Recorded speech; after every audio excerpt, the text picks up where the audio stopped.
ডিগবৈত উন্মুক্ত কালভাৰ্টত পৰি এজন ছাত্ৰৰ মৃত্যু। ছাত্ৰজনৰ মৃতদেহ লগত লৈ ৰাজপথ অৱৰোধ সাধাৰণ ৰাইজ আৰু দল সংগঠনৰ।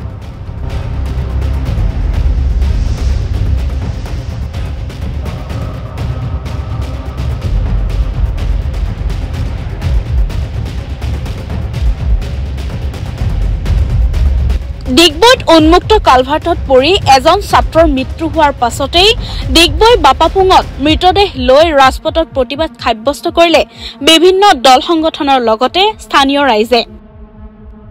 ডিগবৈ পেঙেৰী অসম মালা পথৰ কামত গাফিলতি কৰা ঠিকাদাৰৰ বিৰুদ্ধে সাব্যস্ত কৰা হয় এই প্ৰতিবাদ।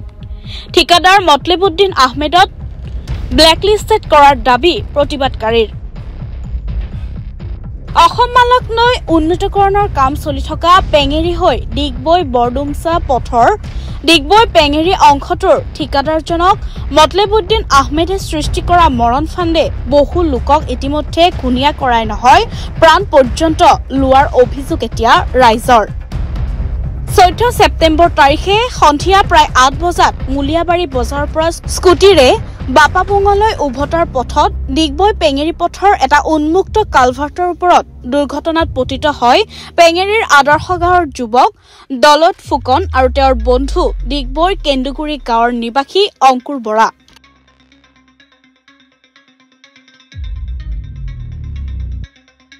জানিব পৰা মতে অংকুৰৰ বাও হাতখন ভাঙে আৰু গুৰুতৰভাৱে আহত হয় আৰু দলতক সংকটজনক অৱস্থাত ডিব্ৰুগড়ৰ আদিত্য নাৰ্ছিং হোমত ভৰ্তি কৰোৱা হৈছিল যদিও চিকিৎসাৰত অৱস্থাতে 17 ছেপ্টেম্বৰত তেওঁৰ মৃত্যু ঘটে। দলতৰ ব্ৰেইন অপাৰেশ্যনকে ধৰি চিকিৎসাৰ নামত ইতিপূৰ্বে পৰিয়ালে 4 লক্ষাধিক টকা খৰচ কৰিছে। দুৰ্ভগীয়া পৰিয়ালটোৱে বিভিন্নজনৰ সহযোগ আৰু মাটি গৰু ছাগলী আদি বিক্ৰী কৰি সৰ্বশ্ৰান্ত হৈ দলতক বচাবলৈ আপ্ৰাণ চেষ্টা কৰিছিল যদিও সেই চেষ্টা অৱশেষত বিফল হ'ল।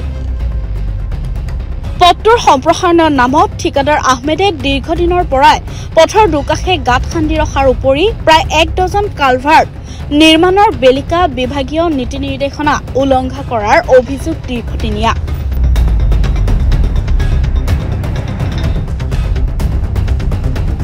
অন্যহাতে একেদৰে নিৰ্মাণৰত কালভাৰ্টসমূহত উপযুক্ত নিচান নলগোৱাৰ ফলত সঘনাই দুৰ্ঘটনাসমূহ সংঘটিত হৈছে।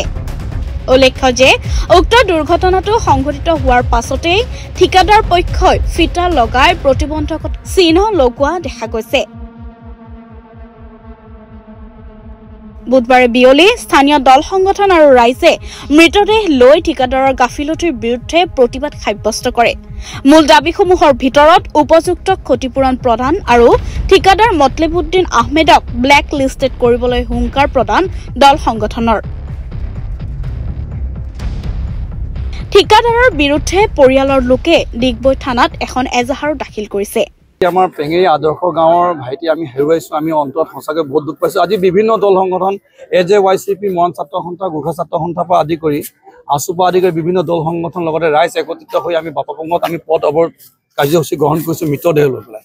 আমাৰ দুখৰ বিষয় এইটো হ'ল যে আমাৰ অসম মালাৰ কাম চৰকাৰে যি আঁচনি উলিয়াই দিলে আমি বিৰাট ভাল পাইছিলো, এইটো আঁচনিটো বহুত ফলপ্ৰসূ হ'ব বুলি।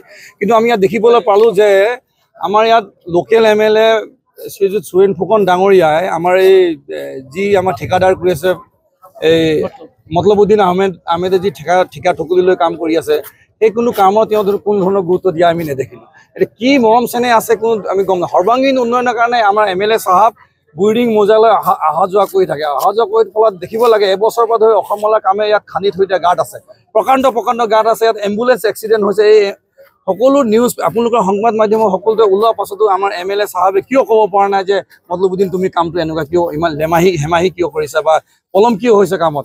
কিন্তু আমি শুনিবলৈ পাইছোঁ আমাৰ 2-3 মাহ আগত CM ছাৰ হিমন্ত বিশ্ব শৰ্মা ডাঙৰীয়াই মতলবুদ্দিন আহমেদ লগত PWD ডিপাৰ্টমেণ্টৰ যিমান বিষয়ববীয়াসকল সকলোকে মাতি পেলাই তেওঁ কৈছে যে 2025 চনৰ ডিচেম্বৰ মাহৰ আগে কামটো আমাক চৰকাৰক গতাই দিব লাগিব। এই গতিগতে তেওঁ এই খৰখেদাকৈ কাম কৰিছে। খৰখেদাকৈ কাম কি হ'লে ৰাইজে বা আপোনালোকে সকলোৱে জানে যে চিষ্টেমটো কি প্ৰক্ৰিয়া হ'বলৈ গৈ আছে। তো আমি বহুত দুখ পাইছোঁ এই ক্ষেত্ৰত। আৰু এটা কথা দাবী কৰিব বিচাৰিছোঁ যে যদি মতলবুদ্দিন আহমেদ ডাঙৰীয়াই আমাৰ এই ছাত্ৰজন আমাৰ আজি ঢুকাইছে সেই ছাত্ৰজনক ক্ষতিপূৰণ যদি নিদিয়ে আমি ইয়াতকৈ আমি জংগী আন্দোলন গঢ়ি তুলিবলৈ বাধ্য হ'ম। আৰু চৰকাৰক এটা কথা আমি আবেদন কৰিব বিচাৰোঁ যে মতলবুদ্দিন আহমেদ ডাঙৰীয়াৰ আপোনাৰ যি লাইচেঞ্চ আছে যি ঠিকা ঠুকলি লোৱা লাইচেঞ্চ আছে এইটো ব্লেক লিষ্ট কৰি পেলাই তেওঁক আইনত কঠোৰ ব্যৱস্থা গ্ৰহণ কৰিবলৈ আমি দাবী জনাইছোঁ। এই ক'বলগীয়া কথা আমাৰ।